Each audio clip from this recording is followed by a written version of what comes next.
All right, last night here on Fox, you saw it, President Trump and Elon Musk opening up about their relationship and their shared goal to cut wasteful spending during an interview with Sean Hannity.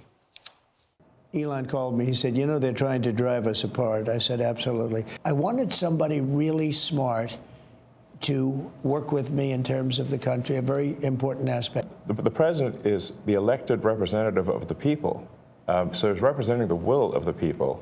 And if the bureaucracy is fighting the will of the people and preventing the president from implementing what the people want, then what we live in is a bureaucracy and not a democracy.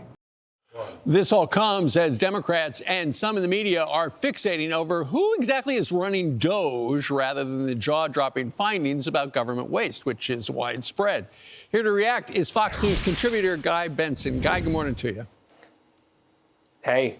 You know, I think it drives a lot of people crazy to think that the world's most powerful man and the world's richest man are actually working together in the public. It's something like we've never seen before, and it seems to be working out for both of them.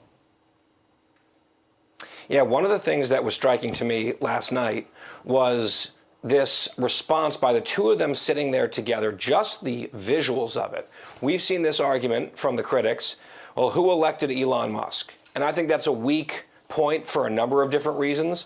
But here they are sitting side by side, and the signal very clearly is, here's the President of the United States, duly elected just a few months ago by the American people. He is putting his imprimatur on what Elon Musk and his team are doing, especially in the executive branch and the agencies, the boss of which, all the way at the top, is the elected president of the United States. So that was one thing that stuck out to me. And then you heard the clip there as well with Trump and Elon both acknowledging it's very obvious that the media, the Democrats, others are trying to drive a wedge between them. We've seen this in a lot of the commentary, like, oh, at some point they're going to blow up because they're two giant egos. They're very clearly, acutely aware of that dynamic and talking about it publicly, which I think is an interesting admission and probably a healthy thing.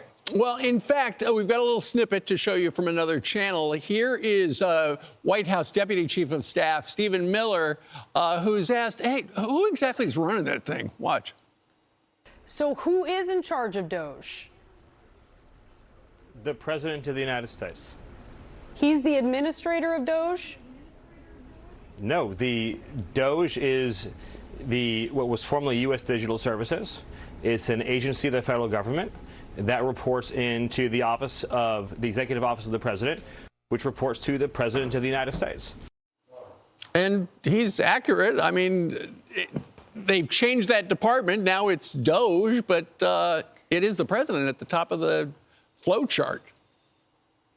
Yeah, I know it's hard to grok for some people, and you might have some issues with some of the things Doge is doing and how they're doing it. That's fine. But this puzzlement over, is any of this legal? Who's really in charge? The president's elected. He puts a team in place. He delegates responsibility, and there's a chain of command. Donald Trump is not sitting at his desk all day looking at line items. He has given that responsibility to several other people who are overseen by Elon Musk. This is not a mystery.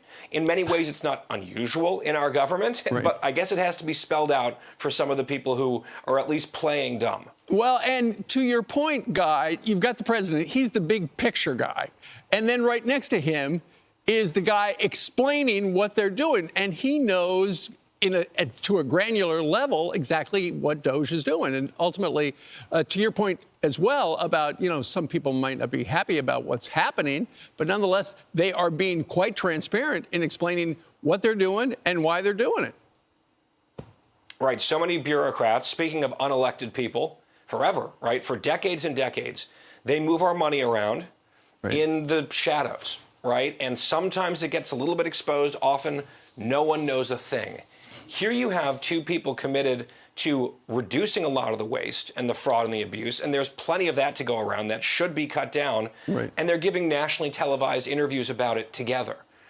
Again, I'm not defending every last thing, but overall, the mission here, the picture, the way they're going about it, the fact that they are being transparent with people and putting full documents out on X or Twitter, which of course Elon owns, that seems a lot better to this previous alternative and status quo that a strange number of people seem very, very committed to and invested in, whereas most American taxpayers, I think, are in a very different position. Right. The average American likes the fact that that Doge duo is putting the so-called permanent government on a skinny diet.